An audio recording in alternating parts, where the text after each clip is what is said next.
soul that was Adam. That could probably be argued with, but I believe it's the same. That when Jesus breathed on those disciples, they were born again right there. Now he says to these newly born again people, I want you to go into Jerusalem, and I want you to tarry there or wait there until the day of Pentecost is fully come, and you will be endued with power from on high. That's what we call the baptism of the Holy Spirit. See, there are two different events. Now, it can happen very quickly. You don't have to tarry anymore because the tarrying is over. The day of Pentecost was fully come. The Holy Spirit come.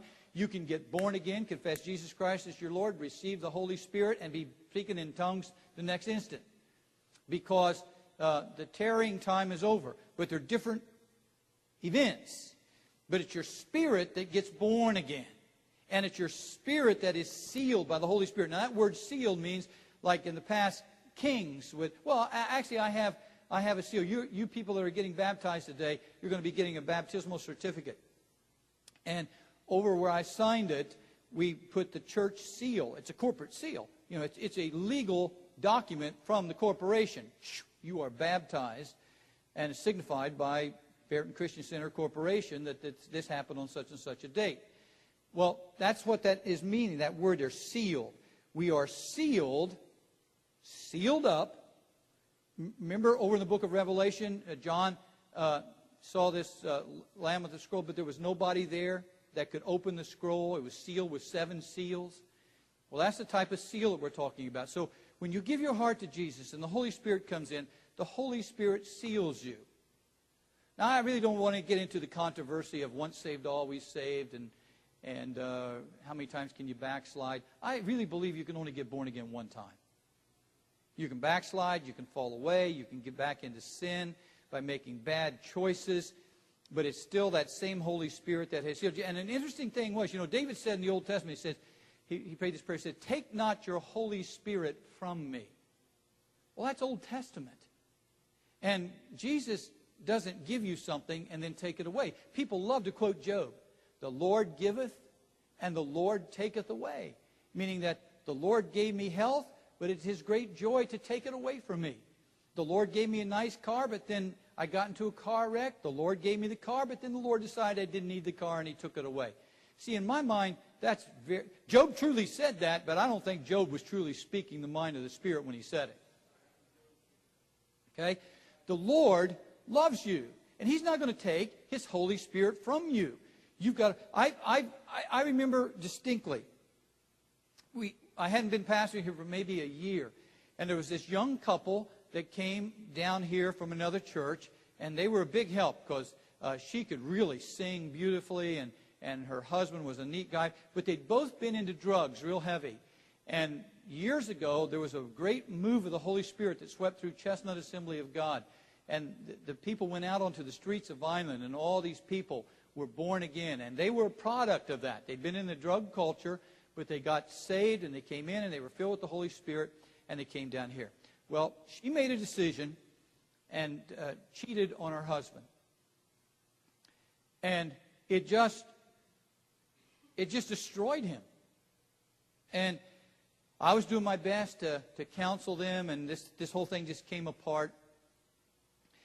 And finally, they got a divorce, and he was living in an apartment over in the Vineland area. And he calls me up this one night, and he says, Pastor, you need to come over because I'm just going to kill myself. And so I get in the car. I'm going over there so fast, the state policeman stops me. And I tell him where I'm going. He didn't ticket me, let me go. I get to the house, and the kid has been drinking, and he's been using drugs. And so... He's going on crazy, talking. Finally, he goes into his bedroom and he lays down. And I went in and sat down on the side of the bed.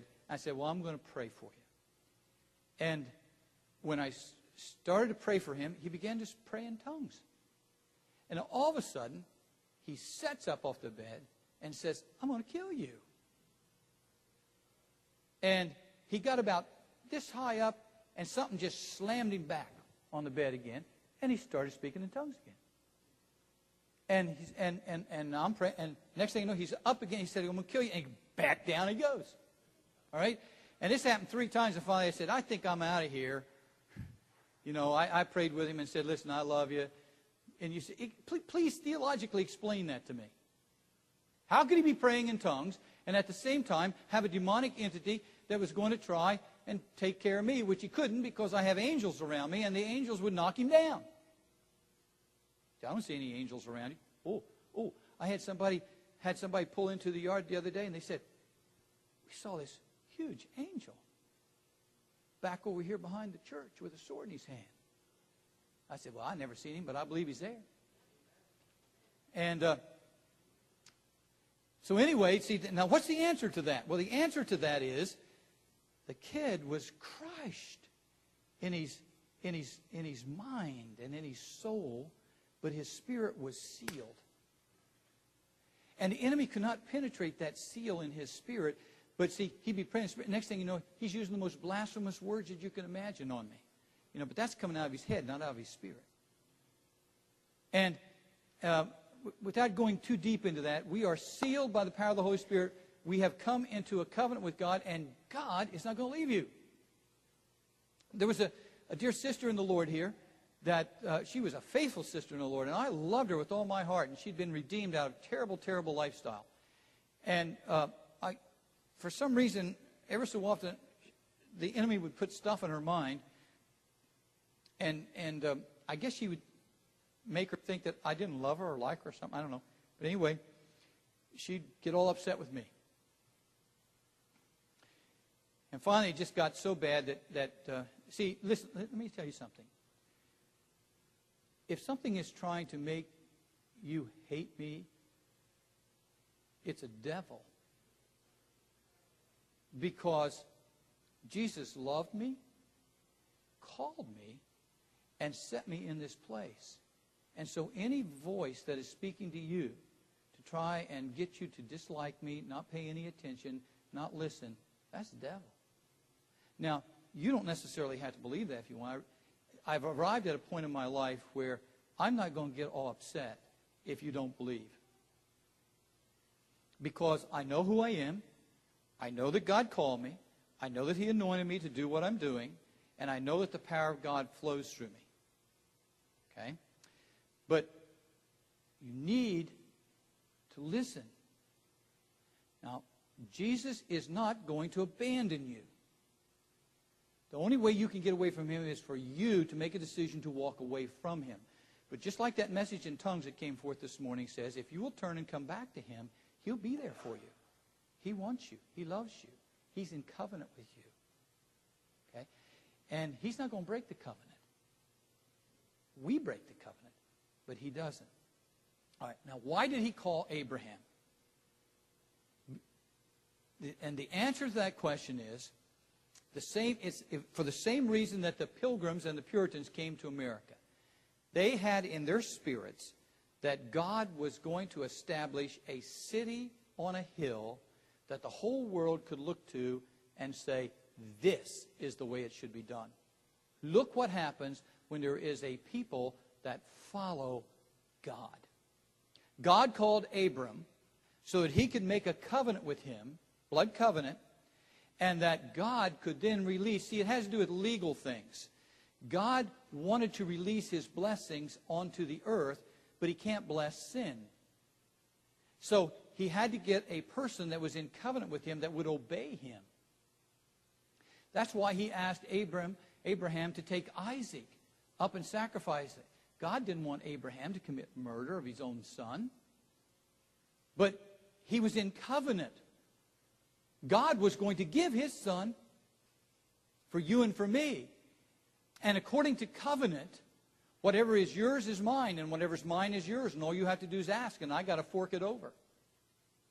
And God was going to give his son so that you and I could be free. But if he was going to be in covenant with Abraham and bless the whole world through him, Abraham had to be willing to give his son.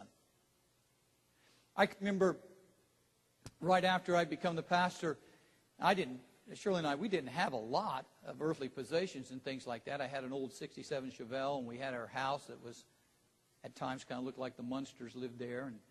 And we didn't really have a lot, you know. But I remember going home from church this one night, and the Holy Spirit spoke to my heart and said, I want your car. Now, I knew what that meant. Well, surely